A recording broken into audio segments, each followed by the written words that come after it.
first of all, I think it all goes back to when I was about your age. I was maybe even a little younger than some of you guys. I was probably 7th or 8th grade, and I was walking around my house one summer carrying around an old paperback copy of The Outsiders. You guys read The Outsiders? I bet you money that they either have a copy in the store here or can find a copy if you haven't read it yet. Because it's by S.E. Hinton, and it's one of those great iconic American novels. And I was reading it and just loving it. And I was kind of a reluctant reader as a kid. It took me a while to find books that I loved, and when I did, I would just jump in with both feet and totally, absorb them all in hours. And so I was reading it, and my dad looked at me and he said, "You realize she's from Tulsa, right?" Now, I grew up on a farm about an hour outside of Tulsa. And Tulsa, I always like to joke, it wasn't my hometown, but it was my home city. So if we needed to go to a mall, if we needed to go to an airport or something like that, Tulsa was where we went. And to hear that the person who had written this book that I absolutely loved was from the city that I was pretty familiar with kind of blew my mind at that age. And then when he told me that not only was she from near where I was from, but she had written that book when she was 16 years old, it absolutely blew my mind. And that was the first time it ever really occurred to me that real people write books. This is someone's job. Not only is it someone's job, it's the job of someone who's about my age, who lives about where I live, and with whom is in many ways a lot like I was. And so I thought, well, that's what girls from Oklahoma do. They write books. And so that was the first time it ever really occurred to me to write a novel, that might be what I want to do when I grow up. And so it took a lot of years for that to happen. It took a lot of writing and a lot of scribbling and a lot of things that I never followed through with. But eventually I did get an agent and I did become a published author, and it was great and monumental. But it was a little bit, not as awesome as I thought it could be. I was writing adult fiction at the time. I was writing a book called Cheating at Solitaire. It had a sequel called Learning to Play Gin, and it was fun. I was having a good time. But something just wasn't quite 100% right. And then my agent sent me an email one afternoon, and she said, "You know what, I think you should try writing for teens and young adults." She said, because the market is very good right now.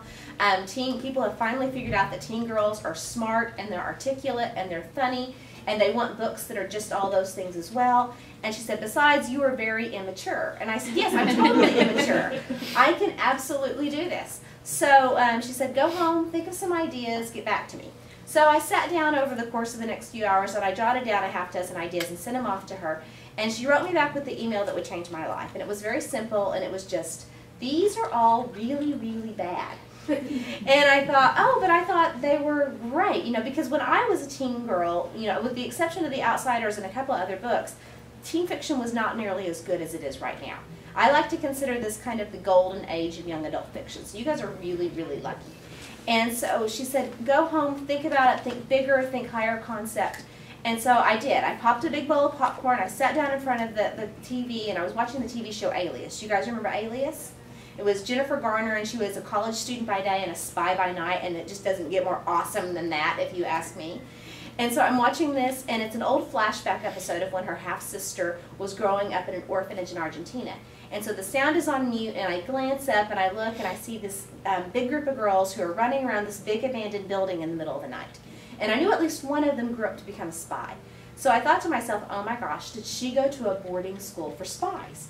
And I turned up the volume, and sure enough, that wasn't it. But by that point, guys, what was in the back of my mind? A boarding school for spies.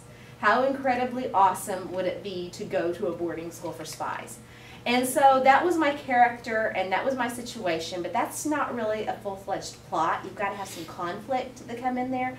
And so I knew I had to my job as the author, basically, is to mess a character's life up in the most interesting way possible. And so girls, what usually will mess your life up? Boys. So I thought, okay, this is what we're going to do. We're going to have this girl who goes to this top secret boarding school, and she falls for a normal boy who can never know the truth about her. And so she can use all of her spy skills and gadgets to figure out if this guy really likes her and all this stuff. Because I personally have a theory that anyone with a crush is a spy. These girls just happen to have the training to back it up. They know where he's parked his car. They know, if he's home at night. They know all that jazz. So I sat down and I wrote my agent back, and I said, okay, it's got to be called I Tell You I Love You, but then I'd have to kill you, and this is what it's about. And she wrote me back immediately, and she said, that's it, you've got it. And it's amazing that within the course of an afternoon your life can change, but that's exactly what happened.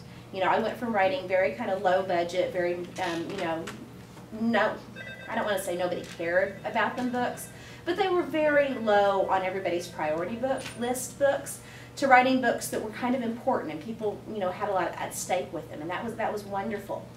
And I wrote the first book and the second book, and I was going through kind of a little bit of a crisis of faith with them all, and do I really want to do this, and is this, you know, what I'm really meant to do? And I was driving along in my car one day listening to a book on tape, and there was a line in the book that said, I was like a cat burglar in my own house. And just that quickly, I knew I wanted to write a book about a girl named Cat who was a burglar.